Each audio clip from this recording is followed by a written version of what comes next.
Hello viewers, আসসালামু আলাইকুম। আজকে আমি আপনাদের সামনে হাজির হয়েছি বিডি টিউটোরিয়ালের নতুন একটা ভিডিও নিয়ে। আজকের ভিডিওতে আমি আপনাদের বাংলাদেশ পল্লী সঞ্চয় ব্যাংকের একটি নিয়োগ বিজ্ঞপ্তি সম্পর্কে জানাবো। বাংলাদেশ পল্লী সঞ্চয় ব্যাংক ছিল একটি বেসরকারি প্রতিষ্ঠান, বাট 2023 সালে এসে বাংলাদেশ পল্লী সঞ্চয় ব্যাংকে নব্য সরকারায়ন করা হয়েছে। মানে এটা আগে ছিল বেসরকারি, বাট এখন সরকারি অনুমোদিত একটি সরকারি প্রতিষ্ঠান। তো এই প্রতিষ্ঠানে 560 পদে নিয়োগ দিচ্ছে বাংলাদেশ পল্লী সঞ্চয় ব্যাংক। তো বাংলাদেশের সকল জেলার মহিলা ও পুরুষ প্রার্থীগণ শুধুমাত্র এইচএসসি পাশে, অন্য বেশি কিছু শিক্ষাগত যোগ্যতা চায় না ওরা। শুধুমাত্র এইচএসসি পাশে আবেদন করতে পারবেন আপনারা। তো আপনারা কীভাবে আবেদন করবেন এবং আপনাদের শিক্ষাগত যোগ্যতা কী, আর কোন লিঙ্কে ঢুকে আবেদন করতে হবেন, এ টু জেড সব কিছু নিয়ে আজকের ভিডিওটা। তো আপনারা ভিডিওটা না টেনে শুরু থেকে শেষ পর্যন্ত দেখতে থাকুন। তো চলুন প্রথমত আমরা সার্কুলারে যাই। সার্কুলারে দেখি কী কী আছে।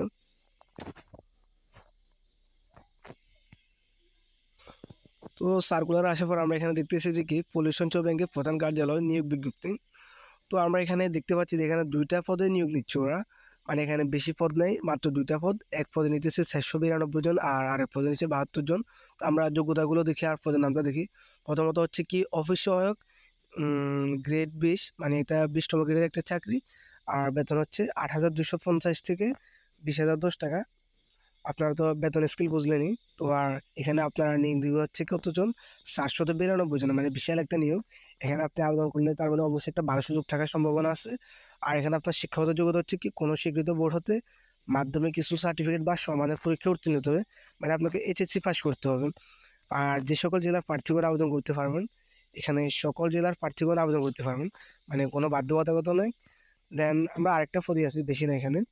আরেকটা হচ্ছে কি নিরাপত্তা প্রহরী। নিরাপত্তা প্রহরীও সেম গ্রেড, 20তম গ্রেডের চাকরি এবং কি সেম স্যালারি 8,250 থেকে 20,010 টাকা। এবং তৎসম নিয়ম অনুযায়ী অন্যান্য সুবিধাও আছে, এখানে সমস্যা নেই ওগুলো। আর এখানে আপনার নিয়োগ দিব হচ্ছে কতজন? 72 জন। এখানে আপনার ভালো একটা সুযোগ আছে। দেন আপনার এখানে শিক্ষাগত যোগ্যতা হচ্ছে কি কোনো শিক্ষিত বোর্ড হতে মাধ্যমিক কিছু সার্টিফিকেট বা সমানের পরীক্ষা উত্তীর্ণ হতে হবে। এবং আরেকটা শর্ত, এখানে সুঠামদের অধিকার হতে হবে। যেহেতু আপনি এখানে প্রহরীর কাজ করবেন, তো আপনাকে অবশ্যই একটু সুঠামদের অধিকারী হতে হবে, না হলে আপনাকে দেখে কেউ ওইভাবে না, মানে প্রহরীর মতোই হতে হবে। আর এখানে একটু বাধ্যবাধকতা হচ্ছে জেলার ক্ষেত্রে, মানে এখানে সব জেলার প্রার্থীগুলো তো আবেদন করতে পারবেন না। এখানে নির্দিষ্ট বেশিরভাগ জেলা এখানে আছে। তাদের হয়তো বা সামান্য ভাগ্য খারাপ, তারা হয়তো বা এই পদে আবেদন করতে পারবেন না। আর এখানে যে দেখেন হবিগঞ্জ, বগুড়া, সিলেট, ঠাকুরগাঁও, চুয়াডাঙ্গা, মৌলভীবাজার, মাদারীপুর, সাতক্ষীরা, ঝিনাইদহ, খুলনা ইত্যাদি ইত্যাদি জেলার প্রার্থীগণ আবেদন করতে পারেন। বাট কোনো জেলার প্রার্থীগণ যদি এতিম ও শারীরিক প্রতিবন্ধকতা হয়, তাহলে তারা কিন্তু আবেদন করতে পারবে। এখানে এই নির্দিষ্ট জেলাগুলোর বাইরেও সমস্যা নেই এটাতে। তো আমরা দেখলাম হচ্ছে কি পদ কি এবং কি আপনার কত কতজন নিয়োগ দিবে আর আপনার যোগ্যতা তো এখানে দেখা হলো। দেন আমরা এবার দেখবো হচ্ছে কি আবেদনের সময়সীমা। আমরা কত তারিখ থেকে কত তারিখ পর্যন্ত আবেদন করতে পারবো। তো এখানে আবেদনের সময়সীমা হচ্ছে কি 20 তারিখ 6 মাস 2023, মানে এখনো পর্যন্ত 20 তারিখ আসে না, বাট 20 তারিখ থেকে আবেদন শুরু। আর শেষ হবে কত তারিখ? 15 তারিখ 7 মাস, মানে সামনের মাসের 15 তারিখ পর্যন্ত অনেক সময় আছে। তো আপনারা আবেদনটা করার জন্য নির্দিষ্ট সময় আছে হাতে। দেন এখানে হচ্ছে কি সকাল 10টা হতে 20 তারিখ 6 মাস 2023 সকাল 10টা হতে 15 তারিখ 7 মাস 2023 বিকাল 5টা পর্যন্ত আবেদন করতে পারবেন। আর এখানে আবেদন লিঙ্কটা হচ্ছে কি http://psab.telecom.com.bd, এটা আমি আপনার ডেসক্রিপশন বক্সে দিয়ে দিতেছি।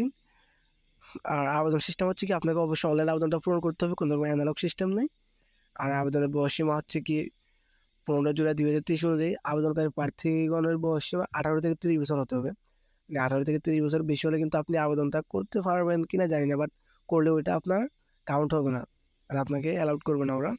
দেন মুক্তিযোদ্ধাদের ক্ষেত্রে 2 বছর বাড়তি, বা মুক্তিযোদ্ধা শারীরিক প্রতিবন্ধীদের ক্ষেত্রে 2 বছর বেশি সুযোগ আছে, মানে তারা 32 বছর হলে আবেদনটা করতে পারবে। এখানে একটা সুযোগ হচ্ছে কি ওরা কোনো রকমের এখানে অ্যাপ্লিকেশন ফি, মানে আপনি যে আবেদনটা করবেন একটা ফি জমা দিতে হবে প্রত্যেকটা সার্কুলার, প্রত্যেকটা জবে। বাট এখানে ওরা কোনো রকমের ফি চায়নি, সম্ভবত ফ্রিতে আবেদনটা করা যাবে। যেহেতু আমরা এখনো পর্যন্ত আবেদন লিঙ্কে ঢুকতে পারতেছি না, কারণ আবেদন এখনো শুরু হয় নাই, তাই এটা দেখতে পারতেছি না। বাট যেহেতু ওরা কোনো রকমের আবেদন ফির কথা বলে, তাই আমরা আপাতত ধরে নেব কোনো রকম আবেদন ফি নাই। তো আমরা আবেদন ফি ছাড়া আবেদনটা করতে পারবো। আর এখানে বাকি সব কিছু আছে, এটু যদি আপনারা ভালো করে দেখে নেবেন, মানে কী কী কাগজপত্র নিতে হবে এবং কী করতে হবে। টিডি দেওয়া হবে না, মানে আপনাকে পরীক্ষায় যে যাবেন আপনাকে গাড়ি ভাড়া বাবদ আর খাওয়ার বাবদ কোনো রকম টাকা পয়সা দেওয়া হবে না। তো এটুকু আপনারা বুঝতে পারছেন। তো ভিডিওতে মানে সার্কুলার আর বেশি কিছু নাই, মাত্র 2টাই পদ, এবং কি 2টা পদের আপনার যোগ্যতা হচ্ছে কি এসএসসি পাস। আর আবেদন সকল জেলা প্রার্থী কোয়ালিফাই করতে পারবেন। অ্যাট লাস্ট কি আপনাকে 20 তারিখ থেকে 15 তারিখের মধ্যে আবেদনটা কমপ্লিট করতে হবে, ব্যাস এটুকুই। আর আবেদন কীভাবে করতে হয় তা যেহেতু এখনো পর্যন্ত করা যাচ্ছে না, তাই করতে পারতেছি না। যখন আবেদনটা শুরু হবে তখন আপনারা যদি চান তাহলে আবেদনটা কীভাবে করতে হয় তাও দেখিয়ে দেবো আপনাদের। তো ভিডিওতে যদি আপনার ভালো লাগে একটা সাবস্ক্রাইব করবেন। ধন্যবাদ সবাইকে। আসসালামু আলাইকুম।